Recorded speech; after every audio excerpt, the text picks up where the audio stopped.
किसानों का आंदोलन अब दिल्ली की सीमाओं से बढ़ते हुए चुनावी राज्यों तक प्रवेश कर रहा है। किसानों की नए कृषि कानूनों को रद्द करने की मांग है, लेकिन सरकार उनकी मांग सुनने को तैयार ही नहीं है, जिसके बाद अब किसानों ने मोदी सरकार को चुनावी राज्यों में घेरने की रणनीति बना लिया है। देखिए ये रिपोर्ट।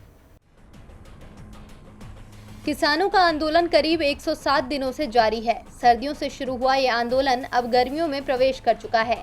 किसानों की मांग है कि सरकार नए कृषि कानून को रद्द करे। सरकार संशोधन को तैयार है, लेकिन कानून रद्द करने को तैयार नहीं है। ऐसे में अब किसानों ने दिल्ली, हरियाणा और पंजाब के अलावा पश्चिम बंगाल की ओर बढ़ना शुरू कर दिया है।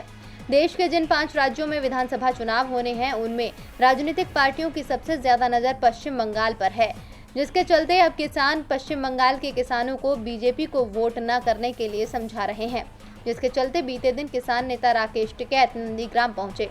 नंदीग्राम से पहले राकेश टिकैत ने कोलकाता में भी कृषि कानूनों की दलील देकर किसानों से बीजेपी के खिलाफ एकजुट होने की अपील की। राकेश टिकैत ने महंगाई, पेट्रोल डीजल की बढ़ती कीमत और न्यूनतम समर्थन मूल्य यानी एमएसपी पर सरकार को जमकर घेरा।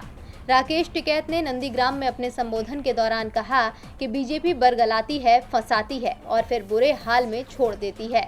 बीजेपी जीती तो न जाने किसके किसके साथ खेल करेगी। बंगाल में न जाने क्या होगा। खेल होगा कि बड़ी बड़ी कंपनी आएंगी, वो समुद्र से मछली पकड़ने आएंगी, तालाब यहाँ बंद हो जाएंगे, कंपनियां ऐसे ही यहाँ काम करेंगी। किसी पार्टी की सरकार नहीं, बड़ी बड़ी कंपनी सरकार को चलाने का काम कर रही हैं। एयरपोर्ट, रेलवे बिक गया, अब किसानों की बारी है। ये आंदोलन डिस्ट्रिक्ट वाइज खड़े करने होंगे, लड़ाई आपको लड़नी होगी। पश्चिम बंगाल में किसान नेता राकेश टिकैत ने जहां केंद्र सरकार को घेरते हुए जमकर निशाना साधा, वहीं इस आंदोलन को डिस्ट्रिक्ट वाइज खड़े करने की बात भी कह दी, जिसके चलते अब आज किसान नेता राकेश टिकैत मध्य प्रदेश के रीवा जिले के गल्ला मंडी करहिया में आयोजित किसान पंचायत को संबोधित करने पहुंचे। वहीं दिल्ली बॉर्डरों पर भी किसान अब तक डटे हुए हैं और गर्मी के चलते अब टीकरी बॉर्डर पर किसानों ने पक्के मकान भी बनाना शुरू कर दिया है, जिसका मतलब साफ है, किसान अब आसानी से घर जाने वाले नहीं है। ऐसे में अब सरकार आखिर कब तक किसानों की मांग को अनदेखा करेगी, ये समय आने पर ही पता चलेगा।